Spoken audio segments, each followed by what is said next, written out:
afternoon, and good evening, depending on the time zone from which you are connecting. Today is a Live with Ghalia luxury edition, in which we are going to look at luxury brand management and luxury brand management practices in today's retail environment. I'm going to meet with Rubal, who is working her thesis or her PhD on the topic, and she will be able to disseminate all of these information further. She's going to be able to inform us on the practices of luxury management, the differences between those and other retail practices, which means the difference between higher end and lower end retail management practices, and why luxury has many specifics that need to be looked at. So I'm going to invite Rubal in, and we're going to discuss all of these in detail.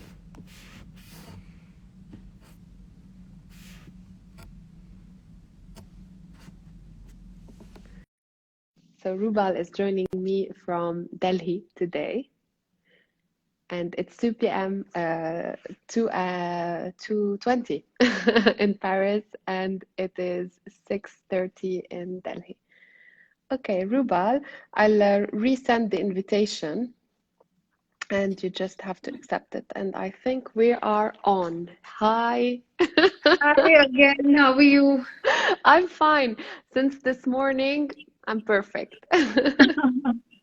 Okay, great. So, Rubal, I was just doing a little introduction, but of course, I will leave the floor to you to kick off with the topic, to introduce yourself, who you are, what you do, and if we can talk about your thesis, or maybe a little bit about the reason why you have been studying luxury brand management. So I will leave the floor to you.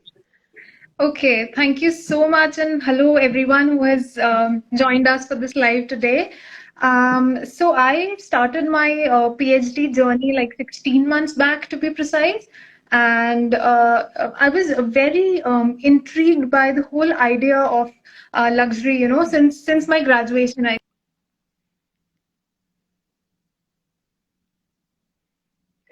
think we cut off a little bit, but I will be reconnecting with Rubal. Please stay tuned with us. Don't leave. I will connect back with Rubal. Sometimes there are difficulties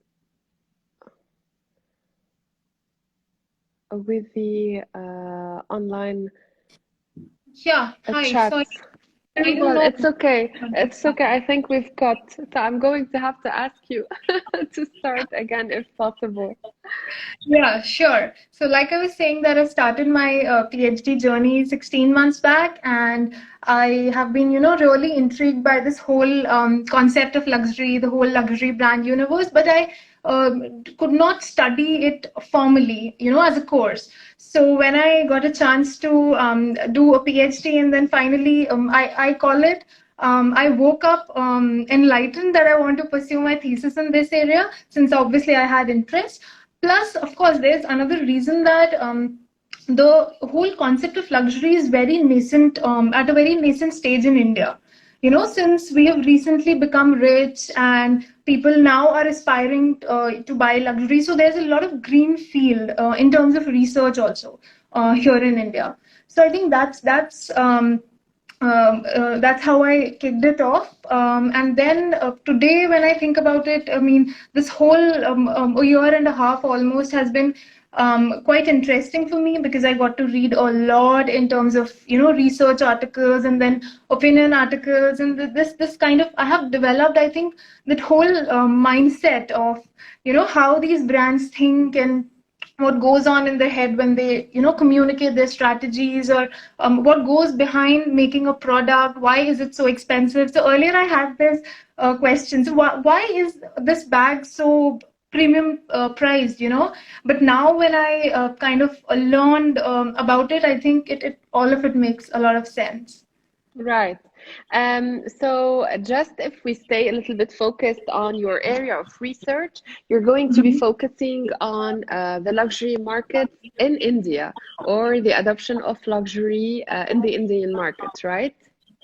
So this is what interests me. So see, currently I am undergoing my coursework. So I'm exploring research methods and how to do literature review. And I'm sure you know all of it. You've been through that. So yeah, but currently I'm exploring all the areas in luxury. But India as a market, a potential market for luxury, really holds my heart. So this is what I have thought of moving ahead with.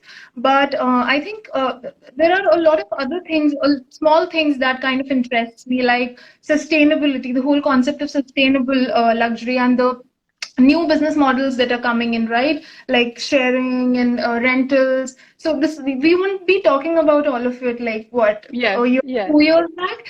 So these new concepts, plus technology has come in really quick. Earlier, like everybody used to say that I'll just wait 1 minute. Sometimes there are some bugs with the internet connection. So, yeah, Rubal, I'm sorry. I think we cut back again. okay, not an issue. Should I continue? Yes, yes, please. Okay. I can hear you very clearly.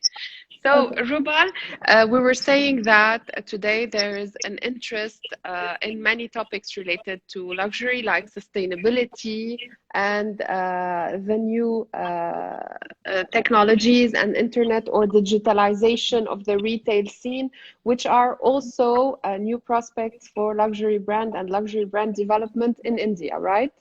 Absolutely. That is Perfect. So it. I Yeah. think we have to tackle all of these details in a few, and you're going to be explaining to us your perspective and your take on that.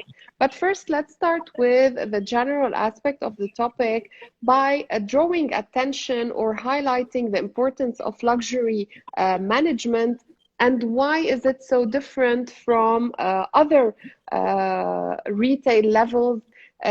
What are the specifics of luxury versus lower end retail management practice?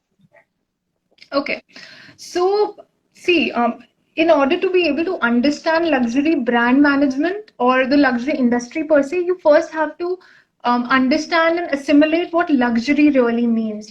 So this term itself is very tricky. That's what I have observed over this entire period. So and if even if you go to the etymology bit of it, so it can be connoted as a positive word term as well and a negative too.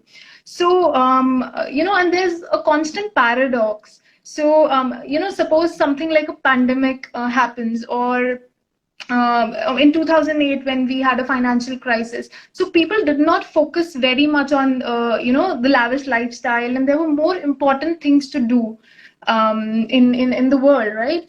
And but to the positive of it, it is of course a very subjective concept. As what might be luxury for me, something else might be luxury for you.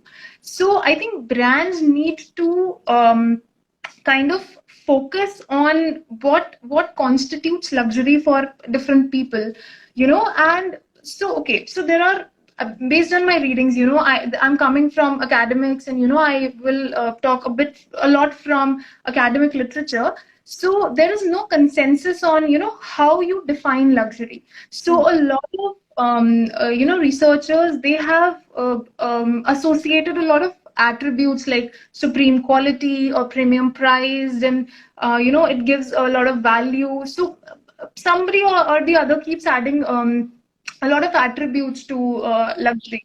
But what I believe is the bottom line is luxury is something that kind of elevates your normal life. For some people, it might be a way of life, but for you or me or a lot of people out there, so it is something extra that we have, which kind of breaks the monotony, it breaks the routine. So Right.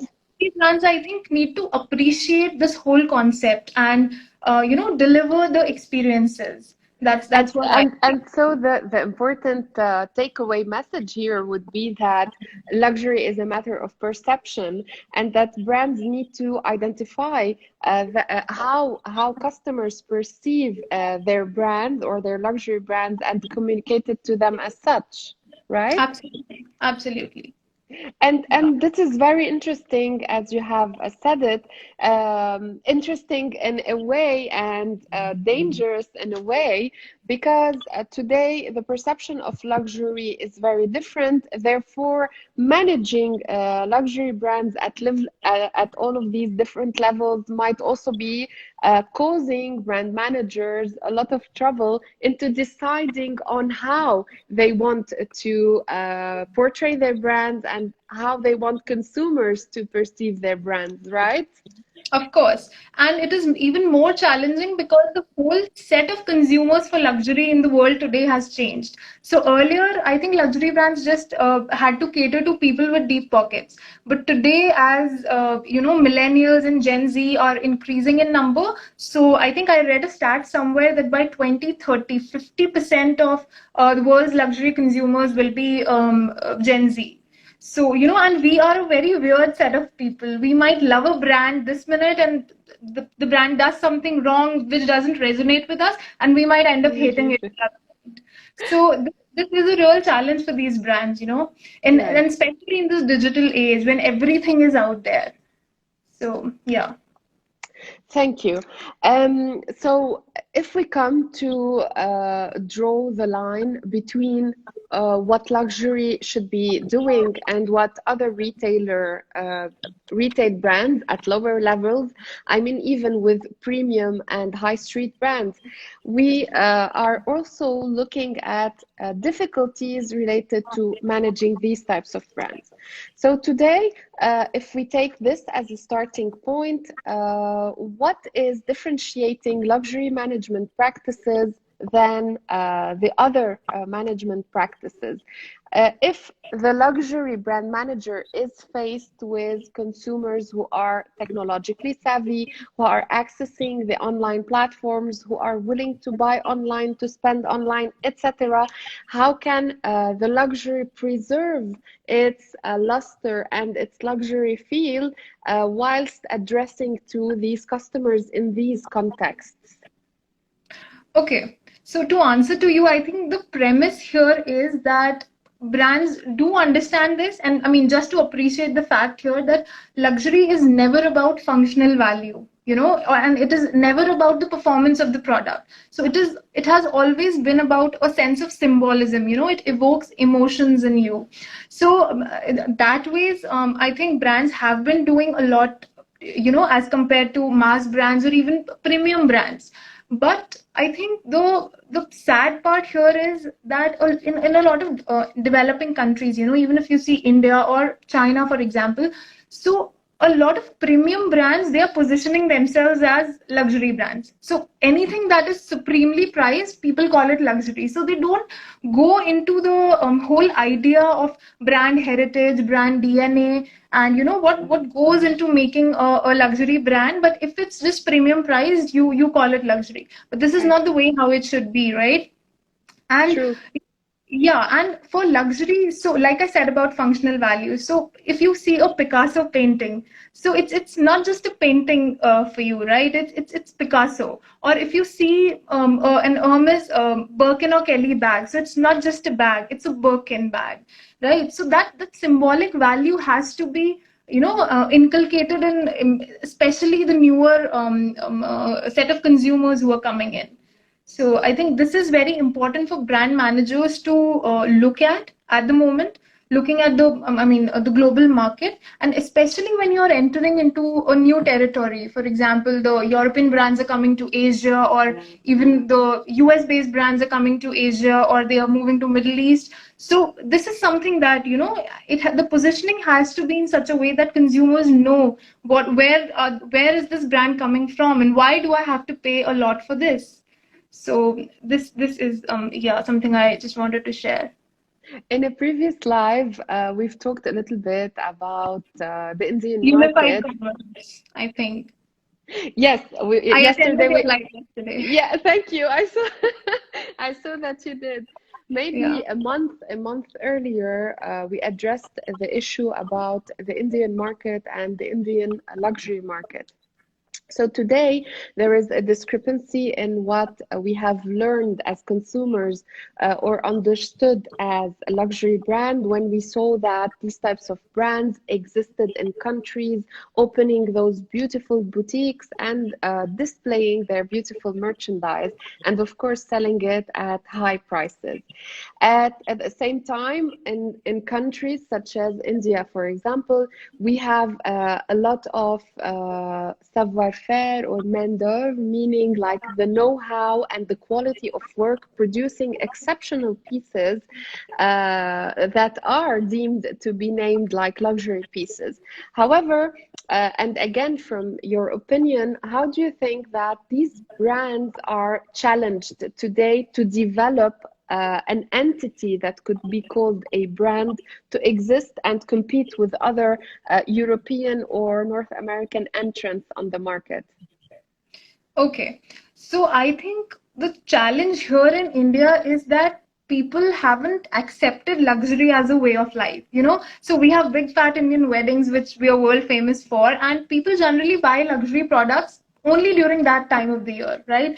And it's like the luxury brands that we have here in India, they are mostly ethnic wear. So we have designers, Sabyasachi, Manish Malhotra, Anita Dongre, and the like. So that's the challenge, I think, here. Now, talking about artisans that you were talking about, I think somebody who makes a Birkin bag in Europe, he will be praised like a god, you know. He will be known for his craftsmanship. But in India, I think people do not value. This is what I have observed over a period of time, that people don't really appreciate these artisans, which is very much required in order to be able to, in order for India to be able to make a luxury brand of a global stature.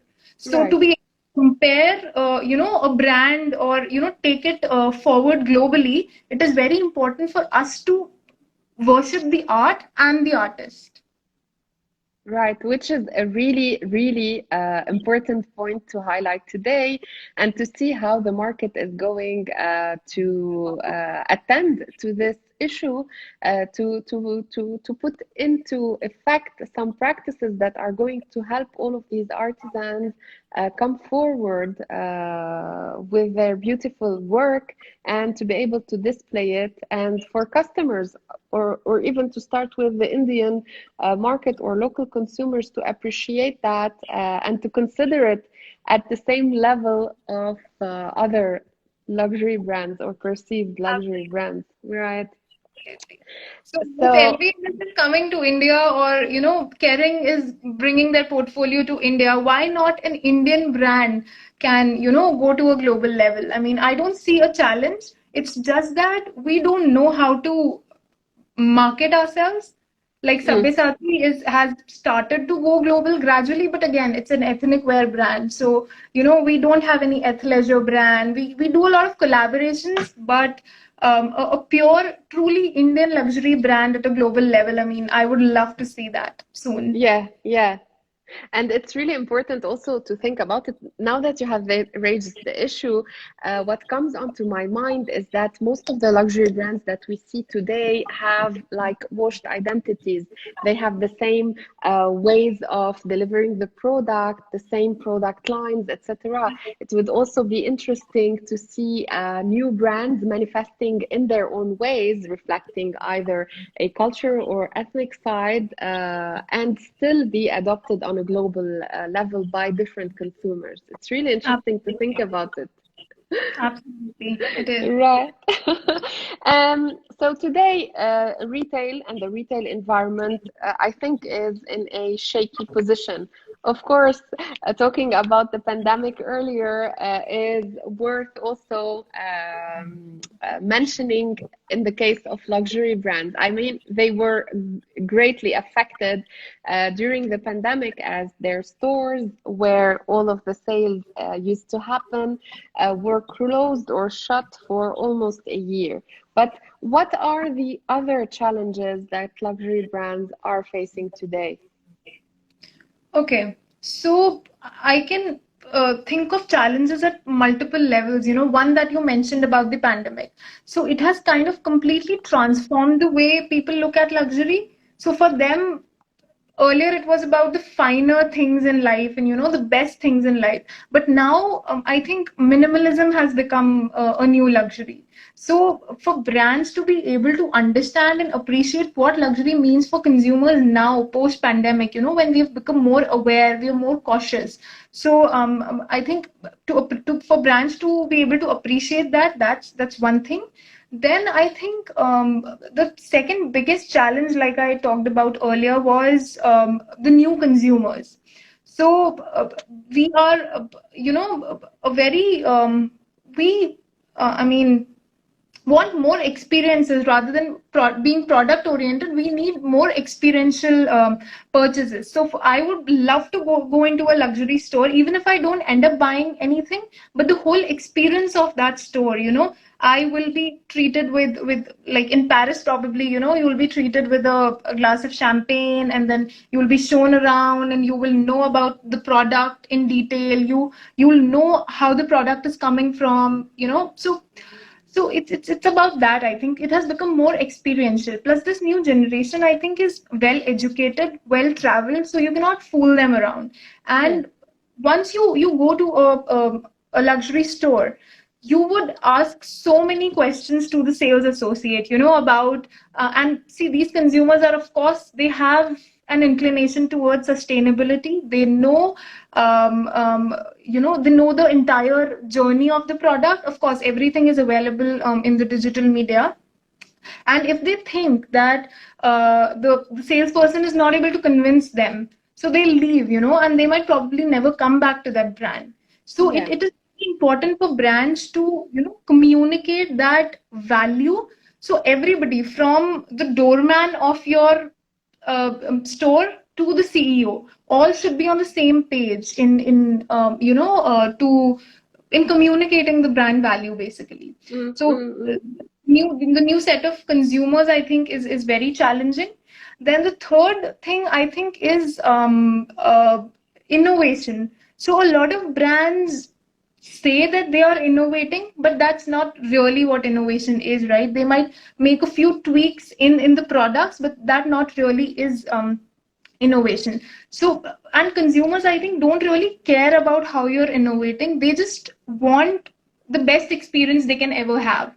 So, for example, Chanel recently came up with the AR technology for try-on lipstick. So it was a huge hit because that really was innovation, right? But to be, to innovate slightly in the product or your communications, that is not what innovation is. So this is one area where brands, I think, need to work on. Then technology, of course, it is like two sides of a coin. It is a challenge for brands in a way, but of course, it's helping them communicate and deliver to the consumers a lot better than they had ever done before. And another challenge, recently, like I just mentioned, is about sustainability. So consumers are very smart. They can differentiate between when you're being genuine and when you're greenwashing, so to say. So that's all. That also has to be done very responsibly. And by sustainability, I don't just only mean taking care of the environment. Sustainability across levels. How you treat your labor, how is your raw material sourced, where is it sourced from, and the entire value chain of creating a product. Has to be in sync, and then it has to deliver on sustainable lines. That's a few things I can just by you listing these elements, even if there are only 5 elements, we see that there's a big challenge for brands to enhance their value chain and to put forward, or to come with more clarity in front of their consumers, who are, as you said, becoming more challenging, more intelligent, and have access to a lot of information. And just going back, Rubal, on this idea of innovation, so we can say that with luxury, customers are not looking at product innovation information. Rather, they are looking at new ways that brands address themselves, like maybe how they access the experience, how they access the product, or how they live this journey between information search and actual product access. Absolutely. So the whole purchase journey has to be a one of a kind experience, you know. That's what and innovation, you know, as you said, I mean, it just clicked my mind that even in terms of the physical stores, so Chanel must have thousands of stores all across the globe, but consumers don't want all of them to be exact replica of each other. You know, consumers do not want a deja vu moment when they visit Chanel in probably Tokyo or in Delhi or in Paris, for example. So, you know, every store has to deliver similar value. It has to be consistent, but not a replica of each other. So that information in terms of the physical stores also is very, you know, very much required. Yeah, so we're looking really at the global aspect of the brand and the local reflection that really highlights cultural aspects of that particular geographic location.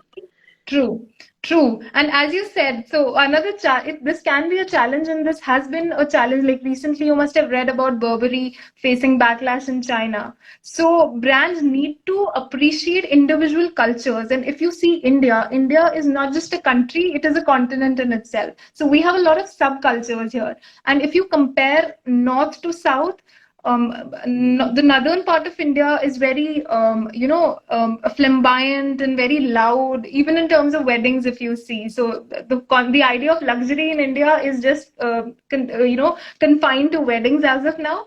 The Punjabi weddings are very loud and flamboyant, but when you go down south, they are very subtle and, you know, very calm and subtle. So that's the idea. So brands, I think, need to appreciate various subcultures also and individual personality. And I think now we are at a point that we no longer look at personalities, but short-term personas of individuals, right? I might be feeling a certain way right now, but that might not be the case tomorrow.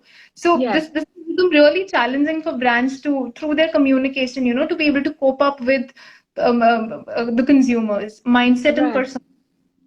And it's really interesting because it rhymes today with all of the practices related to personalization of communications, products, and services that brands are trying to put forward more and more to elevate themselves and to differentiate themselves. Hopefully, this will give them a competitive edge. And will entice customers to stay connected as the brand feels like understanding of their situation and their needs. It's really nice how things are developing and moving on. Rubal, so now if we've talked about these challenges, right? And if we want to concentrate all of these elements that we've discussed to put forward like best practices in luxury brand management today. So what could we think of in terms of best practices for luxury brand strategies? Okay, so that's a tricky one because, you know, I haven't been associated with any of the brands. So strategically, I mean, of course, I'll answer based on, sorry, you were saying something? No, I just want to tell you there is no stress in the question because, of course, you can always quote the experience from literature review, of course, and all of your experience in accessing this by reading different case studies, etc. So you just like develop it from your perspective and not from a professional perspective. Okay. So, you know, I think some brands have been very rigid in their approach over the time, and they don't really care about who their new consumers are. They just want to deliver what they have been doing for like 100, 200 years. But this is not the right way to go about it. Like, for example, recently Bottega Veneta, they kind of blacked out from all social media. Media. So I think this is okay. That might be a marketing tactic for them, but I think that's not a very futuristic thing to do. So brands like now I feel that I have loved and I have endured Bottega Veneta for a long time now, but I think this move was not really what would resonate with the young consumers. So okay, they might be curious about what's happening, what's the brand up to for a certain period of time. But I think if they continue this in the long run, that might not be very fruitful. See, because in China or in Japan, you know, the average age of luxury consumers is 20-25 years, max 30. So, and when constantly we are having, like, from the age of 15 to 20 in Japan, girls desire or they have LV bags. You know, we have a herd mentality there. So and where do we see it? Of course, mostly on social media. So Right. the digital presence, I think, has to be very important that way. So for a brand like BV to, have a complete blackout, that doesn't sound very strategic to me, at least in the long run. So this is one thing, and to be able to stay relevant, I think establishing brand affinity has to be very important. Plus, building brand communities. So it's not just about brand telling people that I'm authentic, I'm unique. It's the other way around. It's the consumer saying that I like this brand because this is very authentic. So it Yeah. has to be a reverse conversation. Instead of brand telling everybody, consumers should tell themselves, Yeah. right? I and derive this and and value it's really from brand. contradictory, I think, to what luxury is, because uh, some of the definitions that we learned maybe a decade ago about luxury is that trickle down aspect. I mean, if I am a luxury brand and I say something, everyone else on the bottom of the triangle will follow. And we Right. see that today luxury brands concentrate on customers. They have become very customer centric, and they want really customers to have this clear idea about them and to feed them their desires related to the brand or how they want to see it, which is really interesting. Absolutely. So I Yeah. think what you are saying is related to brand DNA. So DNA is something that's ingrained in a brand, and I think at that point the brand can counter that you don't tell me who I am. I know who I am. Yeah. But moving forward, so DNA, of course, is at the roots of the brand. But at a broader level, if you see in terms of communications, then I think it's the other way around. It's the consumer liking a product or saying good things about the product rather than the brand. Yeah. It's really interesting. So this is at a strategic level, Rubal. I know we've mentioned a little bit social media communications or other types of digital communications, but what about the new challenges of luxury brands when it comes to communicating? Okay. So suppose I'll ask you, if you go to, for example, Tiffany to buy a piece of jewelry. Mm-hmm. Okay, you buy it and you move out and you're very happy about it, that I got something for myself. I gave myself a treat, and I own a Tiffany now. But what are you expecting out of Tiffany at later stages once you become their customer? But what do you expect from them? I mean, to keep, I don't know, treating me well, and to always showing me what they have in store. Uh-huh. Uh, and I think that there should be this like affinity between us, a nice relationship building between us. But maybe I am an older consumer today. I don't know who I am considered, if I have become older or not. This should not be the case, you know. See, just in a very candid conversation, you brought that up, and brands, I think, today at least, they should be taking this very seriously. Yeah. Why? Because, okay, so I'll tell you, once you make a purchase, you come out of the store, probably you will get an email that thank you for your purchase, and we really appreciate and give your feedback. They give you a 5-star rating, and then it's done. But do brands go beyond that, which is very important, Yeah. so you have to endure that relationship, a long-term relationship. And I really follow Dr. Daniel Langer on his ideas about luxury, and I recently heard this from him that association with luxury brands is like a romantic relationship. So you have to constantly nurture it, right? And once consumer or the just like a partner feels that I am not being attended to, or I'm the other person doesn't care about me, you break up, right? So this is exactly how I think even luxury works. So to be for brands to constantly continue a relationship, I think communication should happen at 3 levels. So first, even before the consumer knows about the brand, or make a purchase decision. So there's a pre-purchase a phase where communication need to be made. Then during your purchase journey, you have to have an outstanding, out of the world experience during your time in the store or even the website nowadays.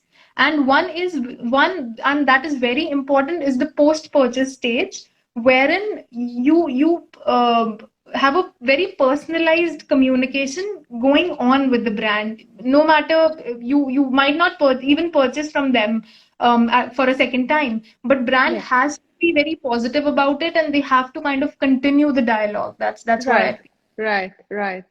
I mean, it's important for us consumers, from a personal experience, to be treated kindly. I mean, if we don't buy today, or we hesitate to buy during that season, it does not mean that we should be put out of the loop. And now that you have said it, this post communications phase is really important. And it's important for luxury brands to treat all of their customers in a luxury way, even if they are spending less at certain times, more on other times. The treatment should not change. I think this is also essential, right? And now that you have put it, and I'm recalling some experiences I have had with some luxury purchases, it crosses my mind that no one has followed up with me, and no one has asked me to check their new collection or come to the store, etc. And I wouldn't do the effort anymore. It's really interesting that you have put it this way. Thank you, Ruba. Yeah, so there has to be, I think, even after the purchase is being made, there has to be a constant narrative.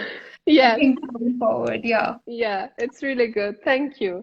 And so I don't want to talk about the specifics of what should we communicate online if we are luxury brands. I think we have come to a level of maturity that luxury brands know very well how to communicate online, social media, or through other media. However, do you think that brands should be allowing their customers to be part of the conversation that happens online? Should luxury brands allow their consumers to engage more, or do you think that luxury brands should be controlling their communications on social media and online? Okay, so I think there has to be a fine balance. It cannot be just the brand communicating. Like I said, just it should not be the brand telling who I am and this is what I sell, and you have to accept it the way it is. But neither should it be like Bottega Veneta is doing. I'm kind of blown away by what that brand has done. When everybody is coming to digital, they leave it. Yeah. So and so now whatever chatter is around that particular brand is driven by consumers, and the brand either has to rely on third-party platforms or the consumers. So I'll give you a very recent example of a rubber band that they have made. So it looks like a landline telephone wire, and from Bottega Veneta, and they're pricing it for $2,000. And It has nothing. I mean, trust me, I have been appreciating luxury products for quite some time now, but I really don't feel that that product is even worthy of $20, which it is available for, in an open market. So, and there are a lot of memes, and there is this Instagram page called Diet Prada. So they really kind of keep a track on what luxury brands are doing, and whenever they find something fishy, they post it, they make a meme out of it, and that has been done for this particular product. So Yes. since now Wioleta does not have an online presence, either Diet Prada controls the recent products that they are launching, or it's just the consumers who are assuming that this product is worthy of purchase or not. So I think it has to be a balance, right? The brands can drive the conversation, but then they can leave it up to the consumers how do they interpret it. I think Mm-hmm. go about it. Okay, that's really interesting. Thank you. And finally, to look at the retail level, what do you think are the best practices for luxury retailers in their offline channels and on their online channels? Okay, so I think we have partially answered this question in the conversation, but to put it again, I think in an offline store, so these days a lot of technology is coming in. So see, in a luxury store, it cannot be fully automated because consumers do need a human touch there. But the whole in-store experience has to be a blend of humans telling and interacting with potential clients, but a level of technology that is enhancing that experience in terms of showing the products. Or we have these mirrors these days wherein you can have alternative colors of a particular jacket that you're wearing. And yeah, so I think in physical stores this has to be a thing. Plus like I said that the new consumers, they really want to know about want to know everything about a particular product, and if the Mhm. sales it is not very convincing, they'll leave. The Yeah, consumer will leave. So I yeah, think in the offline store, I think this is a mix of technology plus very intelligent and thinking on their feet, sales stuff. That's what I feel. And digital presence, on the other hand, it has to be seamless. So a consumer doesn't know whether they will purchase online or offline. They might, so it has to be omni-channel, right? And there should not be any glitches in the middle, no speed breakers. So it has to be a seamless experience. So you're seeing a product in the digital platform or in store, or you choose to buy it at any place, but it has to be a very seamless experience for the consumers. That's what I would say. right. Thank you, Rubal. We have a little question for you. Has it become a necessity due to the current scenario?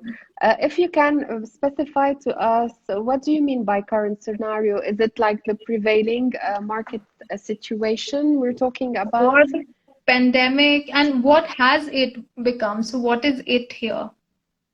Let's wait to see if they can reply to us.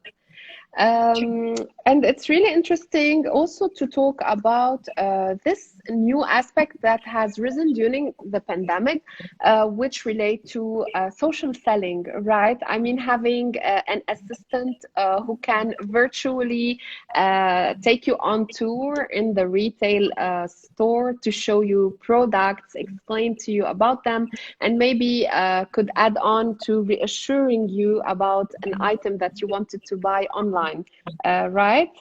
Absolutely. And I remember, I'm not very sure if it was LV, but they had these vans with their whole collection taken to the place, to your home, and Yes, for you to see the new collection and make a decision. So right. that's very, very proactive. And I really like LV for their innovation and creativity. For many, many years, they have never failed on this. I think Yes. they've been really consistent. Yes, yes. And they have developed for quite some time, like crazy, funky pop-up stores to also attend to younger or more affluent consumers. Okay, so here it is. It refers to luxury products and current scenario prevailing market due to COVID. So has the luxury product become a necessity due to the prevailing market situation after COVID? I think it's the other way around. So, luxury has not become necessity, but I think our whole definition of what luxury means to us has changed in the pandemic. Yeah. So, earlier it might be you buying an expensive wallet or an expensive pair of shoes for yourself, but now after you have been at home for so long, a vacation in Maldives can be luxury for you. So our whole aspiration about luxury has changed. That's what I. And I was recently reading an article by Pamela Danziger, and she was talking about post aspirational phase that hasn't arrived. But I see in India, like we have a lot of aspirational buyers, and now that she was talking about post aspirational phase, I don't think that is very much the case. It's just that our aspirations have changed. So we are humans. We cannot go out of aspirations, but it's just that they keep changing over time. And I think COVID has been a very big catalyst to this change. Right. Thank you. I hope that we answered your question and that this had been clear. Rubal, I think we covered most of the themes that we were hoping to cover today. Have I forgotten anything, or did I ask you all the possible Not questions? really. I think we did a lot more than what we thought. We went into the whole Indian luxury scenario and the artisans Exactly. and Indian luxury brands. So I don't think that was on the agenda, but I'm glad that we touched that. Me too. Thank you so much, Rubal, for your time, for all of these insights and information. Thanks so much. It's a pleasure. Thank you. And I hope that we could meet on another live soon enough after you have collected some qualitative data throughout the research. It would be also interesting to talk about your take on the market and how your studies have evolved. So I wish you good luck with that. Thank you so much, with Kalia. that difficult journey. Yeah, I'm sure you have been through it. So, I'll keep reaching out to you for tips. Thank you so much. And thank you everyone for attending.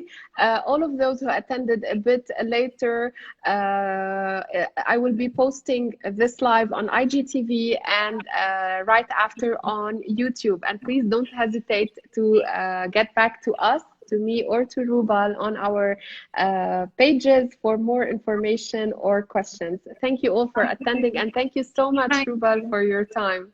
Thank you so much. Pleasure is all mine. Take care. Bye-bye. Take care. Bye.